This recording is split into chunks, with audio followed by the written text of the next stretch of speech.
Cinderella. The wife of a rich man fell sick, and as she felt that her end was drawing near, she called her only daughter to her bedside, and said, "Dear child, be good and pious, and then the good God will always protect thee, and I will look down on thee from heaven, and be near thee." Thereupon she closed her eyes, and departed. Every day the maiden went out to her mother's grave, and wept, and she remained pious and good. When winter came, the snow spread a white sheet over the grave. And when the spring sun had drawn it off again, the man had taken another wife. The woman had brought 2 daughters into the house with her, who were beautiful and fair of face, but vile and black of heart. Now began a bad time for the poor stepchild. "Is the stupid goose to sit in the parlor with us?" said they. "He who wants to eat bread must earn it. Out with the kitchen wench." They took her pretty clothes away from her, put an old grey bedgown on her, and gave her wooden shoes. "Just look at the proud princess. How decked out she is," they cried, and laughed, and led her into the kitchen. There she had to do hard work from morning till night. Get up before daybreak, carry water, light fires, cook and wash. Besides this, the sisters did her every imaginable injury. They mocked her and emptied her peas and lentils into the ashes, so that she was forced to sit and pick them out again. In the evening, when she had worked till she was weary, she had no bed to go to, but had to sleep by the fireside in the ashes.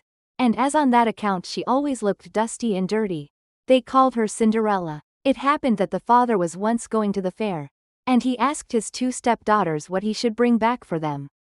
"Beautiful dresses," said one. "Pearls and jewels," said the second. "And thou, Cinderella," said he, "what wilt thou have?" "Father, break off for me the first branch, which knocks against your hat on your way home." So he bought beautiful dresses, pearls and jewels for his 2 stepdaughters, and on his way home, as he was riding through a green thicket, a hazel twig brushed against him and knocked off his hat. Then he broke off the branch and took it with him. When he reached home, he gave his stepdaughters the things which they had wished for, and to Cinderella he gave the branch from the hazel bush. Cinderella thanked him, went to her mother's grave and planted the branch on it, and wept so much that the tears fell down on it and watered it. And it grew, however, and became a handsome tree. Thrice a day Cinderella went and sat beneath it, and wept and prayed, and a little white bird always came on the tree. And if Cinderella expressed a wish, the bird threw down to her what she had wished for. It happened, however, that the king appointed a festival which was to last 3 days, and to which all the beautiful young girls in the country were invited, in order that his son might choose himself a bride.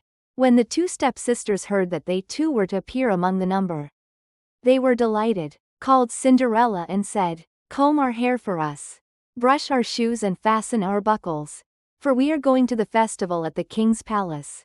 Cinderella obeyed, but wept, because she too would have liked to go with them to the dance, and begged her stepmother to allow her to do so. "Thou go, Cinderella," said she. "Thou art dusty and dirty and wouldst go to the festival? Thou hast no clothes and shoes, and yet wouldst dance." As, however, Cinderella went on asking, the stepmother at last said, "I have emptied a dish of lentils into the ashes for thee. If thou hast picked them out again in 2 hours, thou shalt go with us." The maiden went through the back door into the garden, and called, "You tame pigeons, you turtle doves, and all you birds beneath the sky, come and help me to pick the good into the pot, the bad into the crop." Then 2 white pigeons came in by the kitchen window, and afterwards the turtle doves, and at last all the birds beneath the sky, came whirring and crowding in, and alighted amongst the ashes. And the pigeons nodded with their heads and began pick, pick, pick, pick, and the rest began also pick, pick, pick, pick, and gathered all the good grains into the dish. Hardly had 1 hour passed before they had finished, and all flew out again.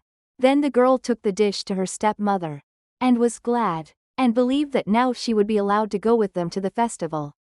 But the stepmother said, "No, Cinderella, thou hast no clothes and thou canst not dance. Thou wouldst only be laughed at." And as Cinderella wept at this, the stepmother said, "If thou canst pick 2 dishes of lentils out of the ashes for me in 1 hour, thou shalt go with us." and she thought to herself, that she most certainly cannot do.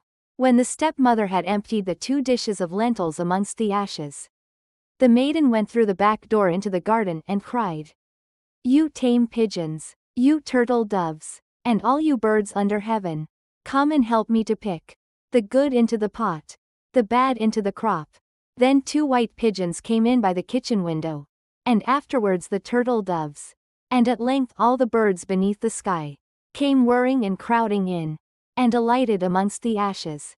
And the doves nodded with their heads and began pick, pick, pick, pick, and the others began also pick, pick, pick, pick, and gathered all the good seeds into the dishes.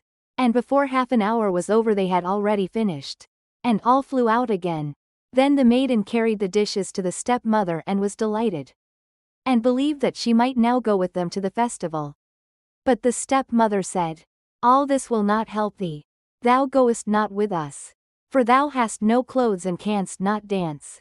We should be ashamed of thee." On this she turned her back on Cinderella, and hurried away with her 2 proud daughters. As no one was now at home, Cinderella went to her mother's grave beneath the hazel tree, and cried, "Shiver and quiver, little tree, silver and gold throw down over me." Then the bird threw a gold and silver dress down to her, and slippers embroidered with silk and silver. She put on the dress with all speed, and went to the festival. Her stepsisters and the stepmother however did not know her, and thought she must be a foreign princess, for she looked so beautiful in the golden dress. They never once thought of Cinderella, and believed that she was sitting at home in the dirt, picking lentils out of the ashes. The prince went to meet her, took her by the hand and danced with her. He would dance with no other maiden, and never left loose of her hand. And if anyone else came to invite her, he said, "This is my partner." She danced till it was evening, and then she wanted to go home. But the king's son said, "I will go with thee and bear thee company," for he wished to see to whom the beautiful maiden belonged. She escaped from him, however, and sprang into the pigeon house. The king's son waited until her father came, and then he told him that the stranger maiden had leapt into the pigeon house. The old man thought, "Can it be Cinderella?" And they had to bring him an axe and a pickaxe that he might hew the pigeon house to pieces. But no one was inside it, and when they got home Cinderella lay in her dirty clothes among the ashes, and a dim little oil lamp was burning on the mantelpiece. For Cinderella had jumped quickly down from the back of the pigeon house, and had run to the little hazel tree, and there she had taken off her beautiful clothes and laid them on the grave. And the bird had taken them away again. And then she had placed herself in the kitchen, amongst the ashes in her grey gown. Next day when the festival began afresh, and her parents and the stepsisters had gone once more, Cinderella went to the hazel tree and said, "Shiver and quiver, my little tree, silver and gold throw down over me." Then the bird threw down a much more beautiful dress than on the preceding day. And when Cinderella appeared at the festival in this dress, everyone was astonished at her beauty. The king's son had waited until she came, and instantly took her by the hand and danced with no one but her. When others came and invited her, he said, "She is my partner." When evening came she wished to leave, and the king's son followed her and wanted to see into which house she went. But she sprang away from him, and into the garden behind the house. Therein stood a beautiful tall tree on which hung the most magnificent pears. She clambered so nimbly between the branches, like a squirrel, that the king's son did not know where she was gone. He waited until her father came, and said to him, "The stranger maiden has escaped from me, and I believe she has climbed up the pear tree." The father thought, "Can it be Cinderella?" and had an axe brought and cut the tree down. But no one was on it, and when they got into the kitchen, Cinderella lay there amongst the ashes, as usual, for she had jumped down on the other side of the tree, had taken the beautiful dress to the bird on the little hazel tree, and put on her grey gown. On the 3rd day, when the parents and sisters had gone away, Cinderella went once more to her mother's grave and said to the little tree, "Shiver and quiver, my little tree, silver and gold throw down over me." And now the bird threw down to her a dress which was more splendid and magnificent than any she had yet had. And the slippers were golden. And when she went to the festival in the dress, no one knew how to speak for astonishment. The king's son danced with her only, and if anyone invited her to dance, he said, "She is my partner." When evening came, Cinderella wished to leave, and the king's son was anxious to go with her. But she escaped from him so quickly that he could not follow her. The king's son had, however, used a stratagem, and had caused the whole staircase to be smeared with pitch. And there, when she ran down, had the maiden's left slipper remained sticking. The king's son picked it up, and it was small and dainty, and all golden. Next morning, he went with it to the father, and said to him, "No one shall be my wife but she whose foot this golden slipper fits." Then were the two sisters glad, for they had pretty feet. The eldest went with the shoe into her room and wanted to try it on. And her mother stood by, but she could not get her big toe into it, and the shoe was too small for her. Then her mother gave her a knife and said, "Cut the toe off. When thou art queen thou wilt have no more need to go on foot." The maiden cut the toe off, forced the foot into the shoe, swallowed the pain, and went out to the king's son. Then he took her on his horse as his bride and rode away with her.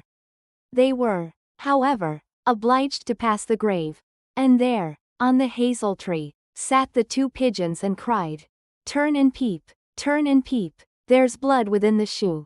The shoe it is too small for her. The true bride waits for you." Then he looked at her foot and saw how the blood was streaming from it. He turned his horse round and took the false bride home again, and said she was not the true one, and that the other sister was to put the shoe on. Then this one went into her chamber and got her toes safely into the shoe. But her heel was too large, so her mother gave her a knife and said, "Cut a bit off thy heel. When thou art queen thou wilt have no more need to go on foot." The maiden cut a bit off her heel, forced her foot into the shoe, swallowed the pain, and went out to the king's son. He took her on his horse as his bride, and rode away with her. But when they passed by the hazel tree, two little pigeons sat on it and cried, turn and peep, there's blood within the shoe. The shoe it is too small for her. The true bride waits for you." He looked down at her foot and saw how the blood was running out of her shoe, and how it had stained her white stocking. Then he turned his horse and took the false bride home again. "This also is not the right one," said he. "Have you no other daughter?" "No," said the man. "There is still a little stunted kitchen wench which my late wife left behind her. But she cannot possibly be the bride." The king's son said he was to send her up to him. But the mother answered, "Oh, no, she is much too dirty. She cannot show herself." He absolutely insisted on it, and Cinderella had to be called. She first washed her hands and face clean, and then went and bowed down before the king's son, who gave her the golden shoe. Then she seated herself on a stool, drew her foot out of the heavy wooden shoe, and put it into the slipper, which fitted like a glove. And when she rose up and the king's son looked at her face, he recognized the beautiful maiden who had danced with him and cried, "That is the true bride." The stepmother and the two sisters were terrified and became pale with rage. He, however, took Cinderella on his horse and rode away with her. As they passed by the hazel tree, the two white doves cried, turn and peep, no blood is in the shoe. The shoe is not too small for her. The true bride rides with you." And when they had cried that, the two came flying down and placed themselves on Cinderella's shoulders, one on the right, the other on the left, and remained sitting there. When the wedding with the king's son had to be celebrated, the two false sisters came and wanted to get into favor with Cinderella and share her good fortune. When the betrothed couple went to church, the elder was at the right side and the younger at the left. And the pigeons pecked out one eye of each of them. Afterwards, as they came back, the elder was at the left, and the younger at the right. And then the pigeons pecked out the other eye of each. And thus, for their wickedness and falsehood, they were punished with blindness as long as they lived.